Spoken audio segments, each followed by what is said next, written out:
So now let's talk about completing your content canvas.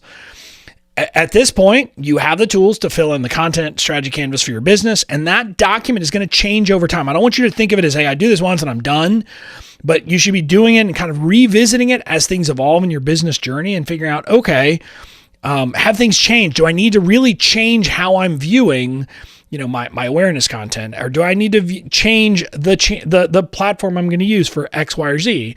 Just understand that is an organic document that will evolve over time. So like the question you might be asking is, okay, what's next? So after you filled out that canvas, now you'll have a high level view of what you need to create for your content marketing efforts. And once the canvas is done, it's time to build your long form content schedule and social posting plan. And I'm not going to go deep on this because it doesn't make sense for me to go deep into this, but here are some quick thoughts on how to create those plans. Now, for long form, let's talk about a content rhythm. There's kind of two ways that people go about this. One is they kind of rotate between buckets. So like they'll just kind of cycle through each of their content, like their topics, whether it's awareness and all that stuff. Well, they'll just kind of cycle through it. And it's not exactly alternating, but you're going to just kind of cycle through different stuff. And this will actually work best when people are at various levels and have different topics that they're asking and you're addressing various questions, etc. So if you're doing that way you're going to be consistently creating content that will, serve pretty much all of your audience. In other words, someone's not going to have to go 6 months until you have a piece of content that's relevant to them, because the other way to do it is cluster specific series. And so this would be like you're going to go deep and do an entire series about a certain topic, and all of your long form is going to be about that. That's what I've done in the past. That's what we're going to be doing going forward with our podcast. It's going to be series. So we did an entire series on ethical marketing. We did a series on serve first marketing, and people loved it. And so what that means is that essentially all of the content I create for a period of time is related to one topic. Now, I do this because I want to go deep on a topic and cover the field. I tend to be someone who leans into thought leadership type of content. And so for me, doing this allows me to meet that goal. And so that's why we approach it from that perspective. So that's the other approach. Is there a right answer? Nope. You got to pick the one that works for you. You got to just pick what feels right to you. You might try one approach. It doesn't feel right, try the other. You could alternate between the two. There is not a single way to do it, but you're just going to kind of figure out what works for you.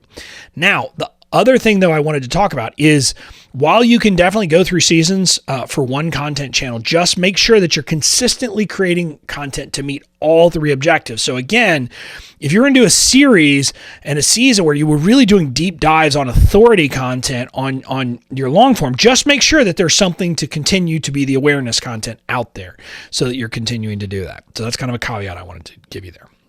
Now, as for your social posting plan, really to create it, you just need to consider what are the types of posts. So, hopefully you've kind of thought through what that would be, but you have to make sure that you thought through it. And for me, I've got these quote cards, I've got these charts and graphs, which are funny, and then I do memes. So I've blocked things up, and you group the posts into types, and you figure out what is the rotation. And there's not a right answer, but how are you going to rotate between them? Again, you could simply cycle through them, or you could have a different frequency for some. You just pick what makes sense for you based upon the strategy that you created. Then you've got to figure out what is the frequency of posting. Are you going to post every day? Are you going to post multiple times a day? Figure that out. And then, that will help you to create your plan.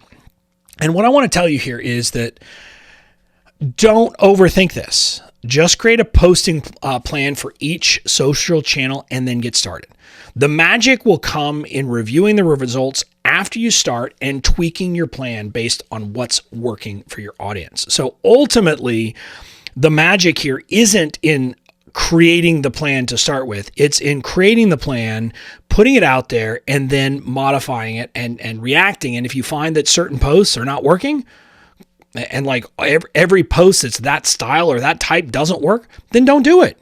You'll stop doing it because, again, every piece has a purpose. If there's not a purpose, you don't do it. And then you might have to tweak it. You might say, okay, well, I still want to try to do this type of content, but maybe I need to try a different style, like a different graphic look, because this doesn't seem to be working.